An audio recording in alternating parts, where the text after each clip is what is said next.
Imagine if you were playing online with your mates and you didn't have to flick through a book, or you didn't have to Control F search through a PDF. Finally, someone is making game books that are made for online play. Monte Cook has done a few Kickstarters recently. This is my favorite one.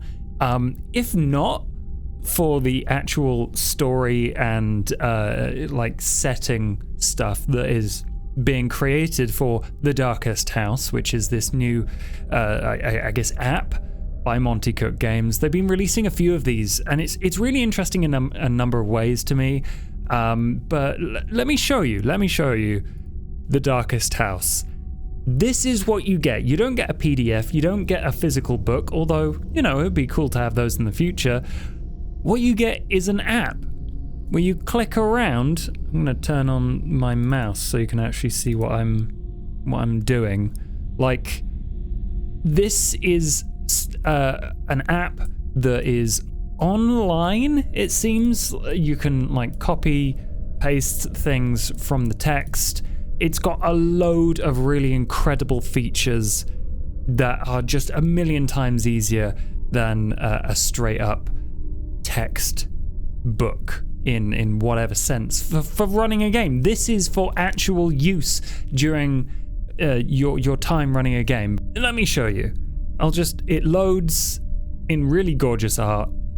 Like, I love the skull house thing. What you see here is several pieces of art, drop-down menus for easy access, links in text, where, you know, I can't go to that one because this is just the demo, but like it would normally take you to the other room. So for instance, that's where you came from, the lightless hall, and you can like click on the lightless hall and take you to that room.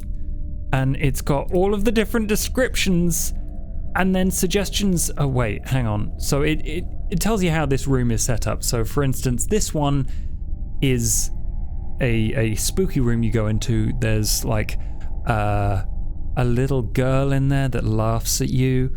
There's also an infinity, darkness, void ahead of you that you cannot escape, save for one very specific way that your players will have to figure out as they search this room.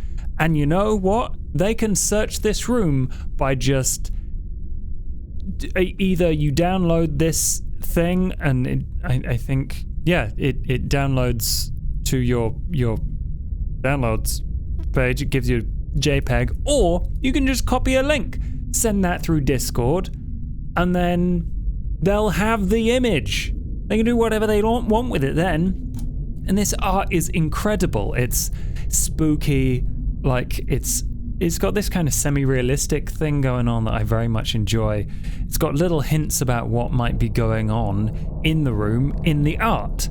So you not only can use the descriptors that these drop-downs give you for fighting a giggling ghost, and you can obviously copy-paste text by drag selecting it, but it also just gives you stuff that it suggests you tell to your players. Like if one player notices that there is a giggling in the room, you can copy that text just by clicking a button. Like, why is this not already a thing? Whoa! I've wanted this forever because I've run online games forever. I've done so many online games by this point. I think I've done more online than I have physically, and especially during COVID, people are playing online more than ever with whatever system, like virtual tabletop they're using. You can use that with this. It's literally just copying, texting,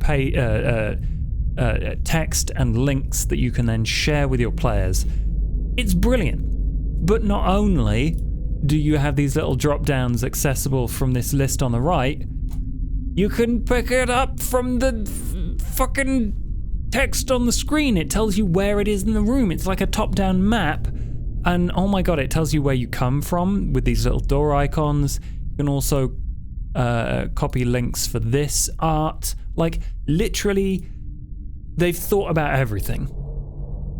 And I haven't even gotten on to what I think about the substance of the book, like the actual writing and the systems and all of that. But this is, I might just back this because I want more things like this. I want more books that are easily usable while you're playing a game at a computer. Dear God. In fact, I want games that are easily or more easily usable while I'm at a table, like a physical table. Like Blades in the Dark is pretty easy to reference as a physical book, but even then it's like it's laid out like a book. There's no pop-up.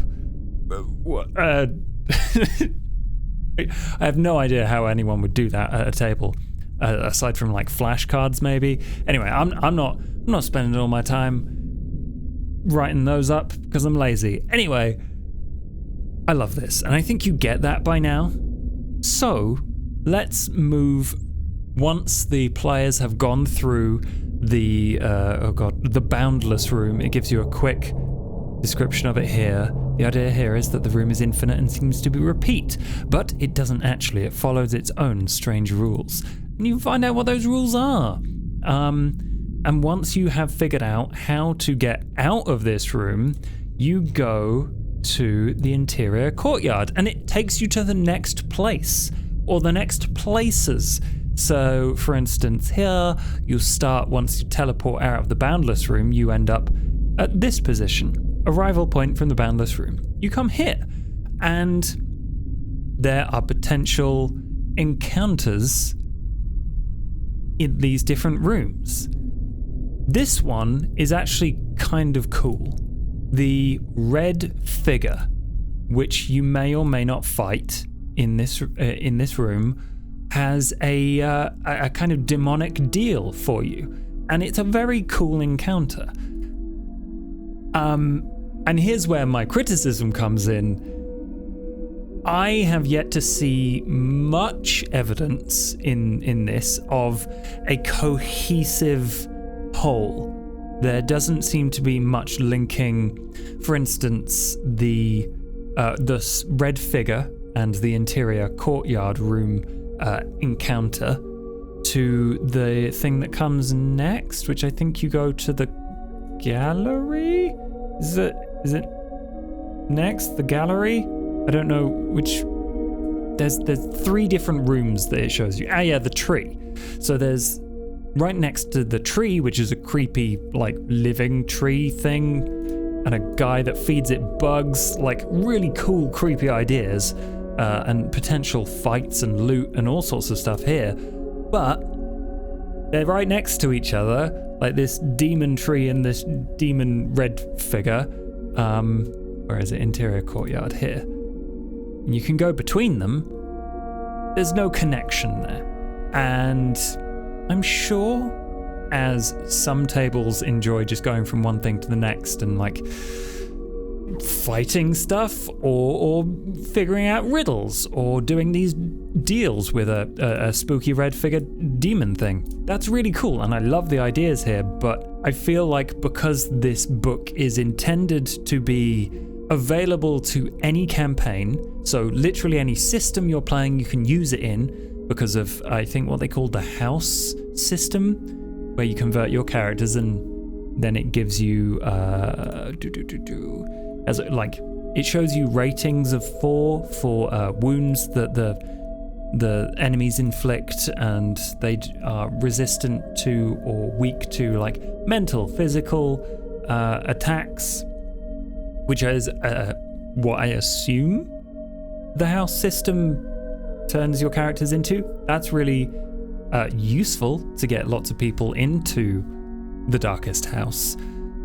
But because you want lots of people to get into the Darkest House and you want it to be available as a location for anyone's game, it doesn't necessarily have a cohesive story to it that I can see. I think there's some hints at that, like let's go to the index. It's like the house hungers and cool stuff like that. And there's secrets in the house, which I assume that the house might have a history. And that's what I really wanted to find out. If there are larger hooks that you can get your characters really invested in what's going on in the Darkest House. Potentially, the doubts that I have will, disappear once I read Secrets of the Darkest House, which is all the GM info and background, which hopefully the background is where it's like, this spooky house is here because of this, and it's, it gives you ways to either tie it into your campaign, or use it for one-shots, or just have it be the entire campaign. That's the only information that's missing for me that is like making me a little bit hesitant to go, oh cool, this is something that I'm all in on, because you know me, I love horror, I love spooky vampires and like demons and all of these awesome reasons to be in a scary house, and they are there. But I think what makes it actually genuinely interesting is not, oh, there is a demon in this room, I want to either fight it or make a deal with it or whatever. It's the context. Why is it there? What is its history? Is it trapped there? Why am I risking my life going into a house? That sort of stuff. And obviously any good GM can make up that thing. But if you're buying a book, you kind of want it to give you a few possibilities at the very least for how you can use it. And I think I've not read a lot of Monte Cook's they call it system agnostic games, like Ptolus, if that's how you pronounce it, Ptolus, which is like a fantasy warlock city with a huge evil tower in the middle of it. Looks really cool. Haven't read it, so I think potentially this is just my unfamiliarity with Monte Cook books, which I don't know. Have you read them? Let me know in the comments. Is this the sort of thing that they normally provide? I'm probably going to go read some at this point, because man, this is just making it so simple to play on a PC. I just want this for everything. Oh, and you can change the size of things. Yeah, I think at this point I need to read more Monte Cook stuff. Seriously. It's so good. Let me know what sort of things you would really want, because every time I was like, it'd be really good to have a simple way to share this art. Nope, links are all there, downloads are all there, like being able to copy paste this. The only thing I think this won't provide is offline play, because of the way they do the links. Because I think it loads everything from a website. If you look at the links, everything is stored on those websites. And it will probably load it from there. I don't know if it has offline play. We will see. And I will probably let you know when I check out the full version, because I'm going to do that by this point. Thanks for watching. I hope you'll follow for more GM tips and roleplay reviews. But until next time, goodbye.